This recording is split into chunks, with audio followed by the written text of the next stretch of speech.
I'm Eric Novak. In the past few weeks and months, we're hearing a lot of news from automakers about electric vehicles. Ford and General Motors, for example, in the last few weeks have announced that by 2035 or 2040, maybe even sooner, they're no longer going to even offer gas-powered vehicles at all. It'll all be electric or possibly hydrogen, basically zero emission. This is a pretty significant development, and it's one that has other automakers trying to catch up and be part of the overall trend. Now, Kia is an automaker that does produce and offer 2 electric vehicles in North America, one of them being this Kia Soul EV right here.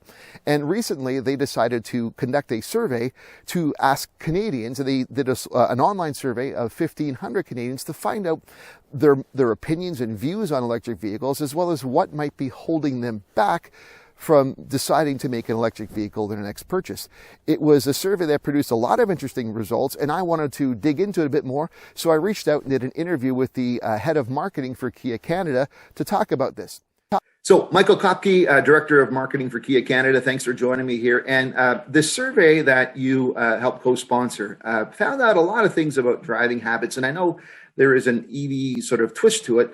But first off, I want to ask you, there was some interesting information you found out about Canadians, especially in COVID times, with their preference of transportation. Tell me about that. Yeah, the survey, Eric, was really interesting, where we had one of the data point you're referencing is, I think it was 79% of consumers are feeling very secure and comfortable being in a car as their primary mode of transportation in the context of COVID.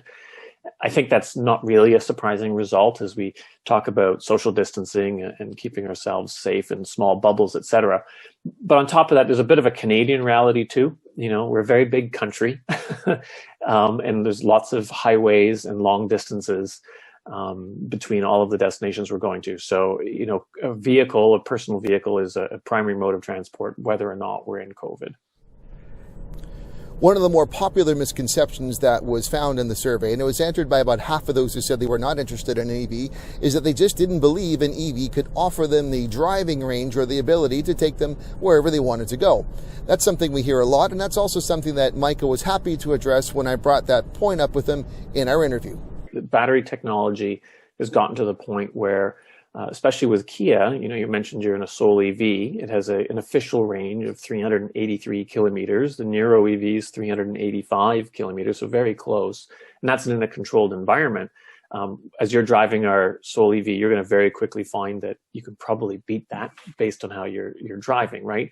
But the range is important to note because in a gasoline powered vehicle, the range on a gas tank or a full tank of gas is 400 to 500 kilometers, depending on how much of a lead foot you are.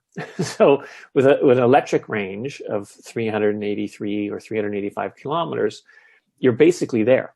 You can fulfill your needs on a per tank basis, very similar to a gasoline car.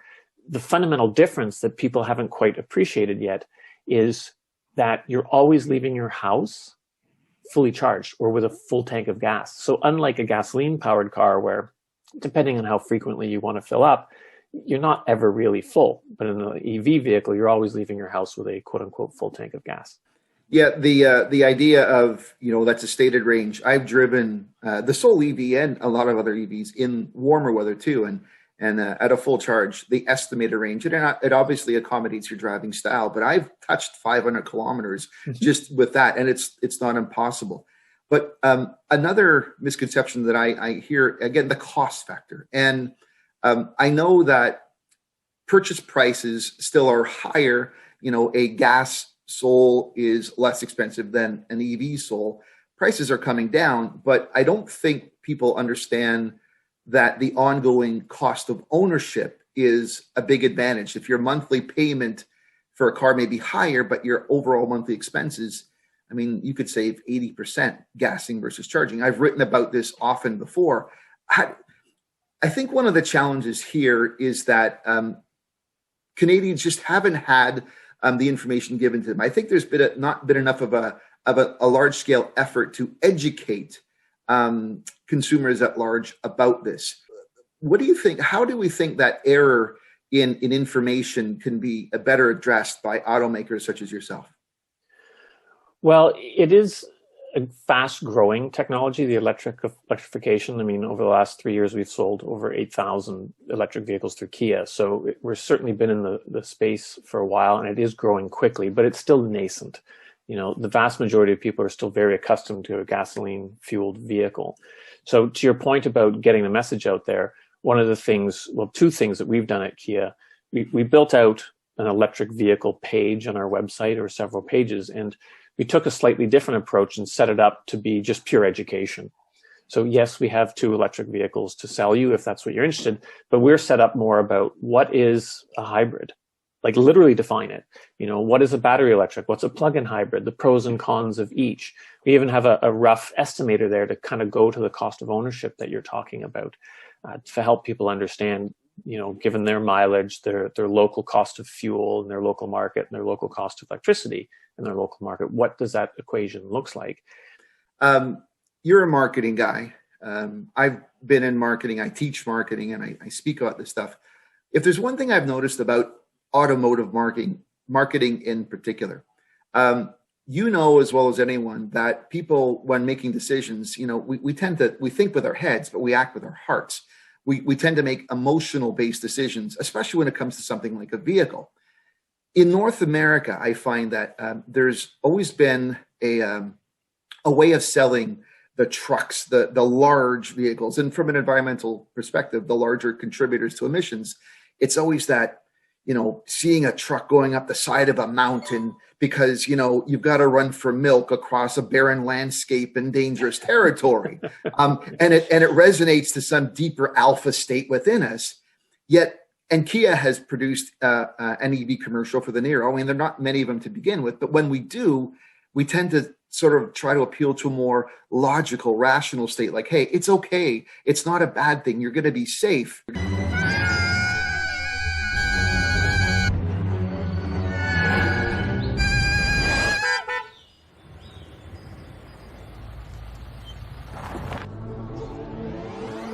Meet the all-new Kia Niro EV. With all the versatility of a crossover and an all-electric range of 385 kilometers, it's the only car you'll ever need.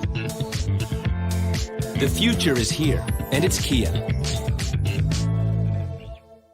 I think that contributes to part of the misconceptions. And I'm wondering why you think we've done it that way, and will we ever see a change in how we market EVs?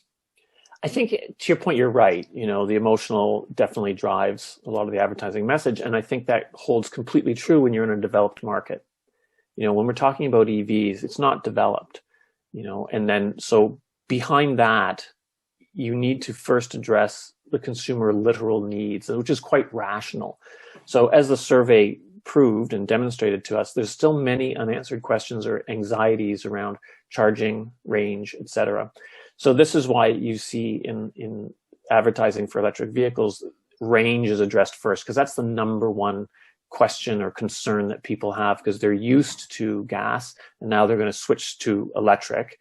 And I think you touch on an interesting point of view that is behind this. When people think about electric cars, the closest association they have is anything else that's battery powered in their life, their cell phone, you know, their iWatch, their Fitbit, their power drill, you know, and the anxiety that happens and the knowledge they have that when the battery dies or runs out of juice, that's it, like you're done. And now you need to wait some time to recharge. So no one's really experienced the vehicle itself. The closest relation they have is with any other battery powered product in their lives. So that's part of what is going on behind the scenes. You know, consumers in general need to experience battery electric vehicles in their lives more widely. There's not a lot of people that are in an Uber that's battery electric. Not many people have learned to drive on a fully electric car. Probably very few, probably no Canadian has learned to drive on an electric car, you know, and friends and family that have them, probably not a lot. The reality of a gasoline, you drive around, there's a gas station on every corner. You know, investment in the charging infrastructure has been dramatic over the last couple of years, and there's thousands and thousands of chargers across Canada, but they're not obvious, mostly because there's a car parked in front of them charging. so you can't see it, and you don't need a massive corner between two streets to facilitate it. So there's literally, it's not in front of people's eyes, this charging infrastructure in the electric vehicle. So there's not an association that they can make to it.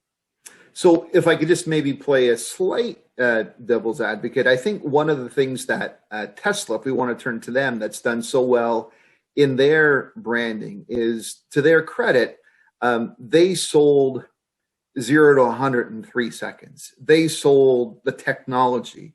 They sold all the other cool reasons, the amazing drive handling of having a low center of gravity, and it just so happened to be electric. I mean, I sort of played around with some footage on a Nero EV and try to imagine what a commercial would be like if you sold it like a truck. Cars driven by gas? How stupid.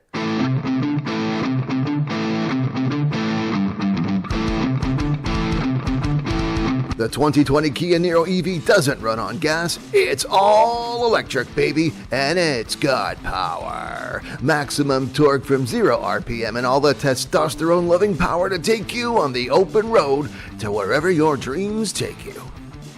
The new Kia Niro EV, all the guts, none of the gas. Booyah. So I think the case is there. It can be done. It would be great to see if, marketing people in automotive companies would see to that and try to make that same approach. Yeah, I don't think it's not going to not happen. I mean, it will happen. The difference with Tesla, it's very much a premium product. They launched with cars that were well over $100,000. So it's very much discretionary. And a company like that, it's multiple cars in driveway. When we're talking to a more mass scale, people or single car in driveway, they need it to do everything. They can't afford to have it compromised. And it's only now that, with the Niro EV, what we love so much about the Niro EV, it's a small crossover. It's what the vast majority of people want anyway, and we can deliver 385 kilometers of range. And to your cost of ownership question, it's quite true. It's not only the no gas, but it's the freedom of time. You get to use the HOV lanes that allow green cars. In the case of Ontario, you can use an HOV lane with a green license plate.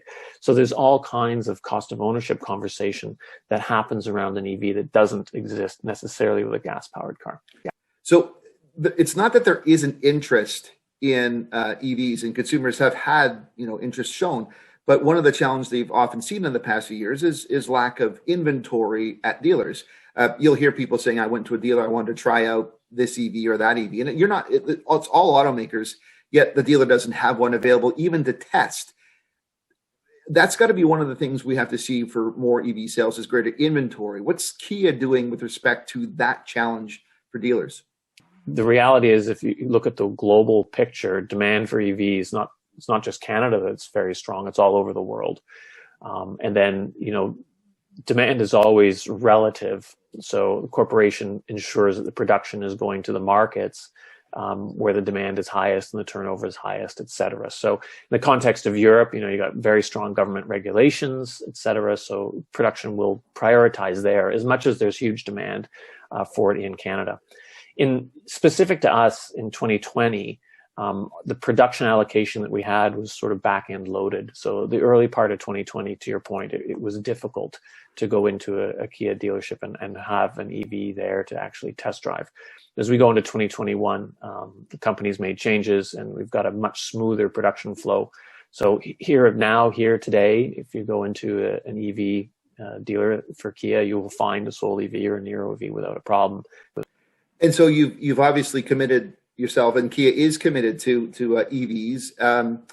We have 2 EVs available right now for Kia. What can we anticipate in the future in terms of EVs in your Kia lineup? Well, Kia's made a commitment to the future as part of our Plan S, which is our global sort of mid to long-term plan. And even last week or the week before, when we were talking to the world and the business community about that, by 2027, I think it's 7 fully dedicated EVs will be brought to market by the Kia brand around the world across multiple segments. So there's definitely a commitment that we've made to the EV world. And to your emotional point, we didn't really talk on it, but there is a practical reality of EVs. But as someone who's driven them, there's also the emotional reality of, 100% of the torque being delivered at 0 RPM, the handling that is a reality of having the battery in the low part of the car creates a strong center of gravity, low center of gravity, which really delivers handling. And then you're again talking about emotion. I mean, the first EV we brought to market in North America was the Soul. I mean, that car's full of personality. So we're definitely there. I had a quick anecdote. I've been driving EVs for as long as they've been coming out. And I think one of the very first EVs I ever drove and brought home, when you're an automotive journalist, your neighbors know what you do, and they always look in your driveway and they see what's out there. I had a neighbor who I can't remember. It was one of the first EVs. It might have been not from a different automaker. He was curious and he said, I've never been in an EV. And I said, well, let's go for a ride. And he gets in the passenger seat. I said, nah, go behind the wheel and let's take it for a little bit. And so we went for about a 10-minute drive or so. And he came back and I asked him, so what did you think?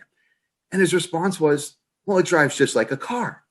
Mm-hmm. And I thought, like, well, what did you think it was going to be like? It's not a golf cart, and I think this is one of the things too. And I guess to your point and to my emotional point, I think it all sort of ties together with inventory and accessibility and education.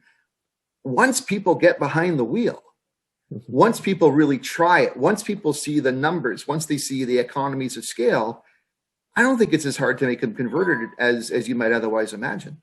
Yeah, which is sort of the philosophy we have with like our ambassador and influencer program is switching is really not that difficult, or it's not that hard, or it's easier than you think, because it's quiet, first of all, very low stress. It changes your whole approach to driving, because suddenly when you're stuck in a traffic jam, it's low stress, man, because you're not burning any fuel. Like you're just sitting pretty.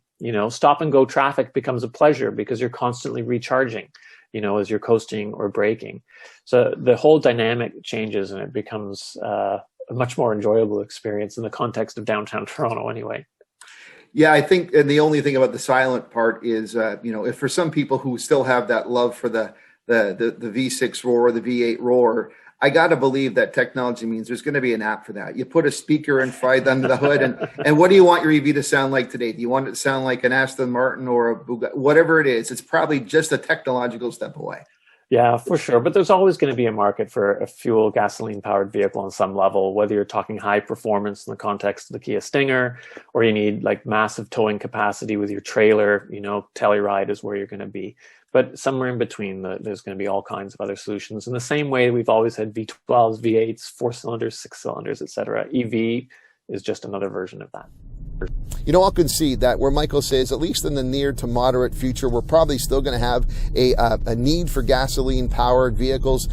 That's probably correct. I'll also concede that, when we're trying to get towards a prosperous and sustainable future, that really is the end goal. We likely don't need to get rid of them altogether anyway. It's not absolutely necessary to be living in a world where gasoline engines don't exist, and we can still be in a point where prosperity and sustainability go hand in hand. That all being said, I am a huge advocate and proponent of zero-emission technology, and I've continued to watch how the advancement in what we can do with electric vehicles continues to grow. New battery designs, new range, new capabilities. Basically what we're seeing, though, is over time, all of those sort of objections to EVs and those justifications as to why we will need to keep them at some point or for some degree going into the future, well, I got to admit, they're probably going to be outdated, and we're not going to be able to hold on to those arguments for much longer. It was an interesting chat, and I did have a good time speaking with Michael. I enjoyed the opportunity, and I hope you enjoyed listening in on it as well. That's it for now. I'm Eric Novak. Thanks for watching. There's plenty of ways for you to keep connected with me, so check out some of my social media links, suggested videos, and I'd really love it if you subscribe to my YouTube channel.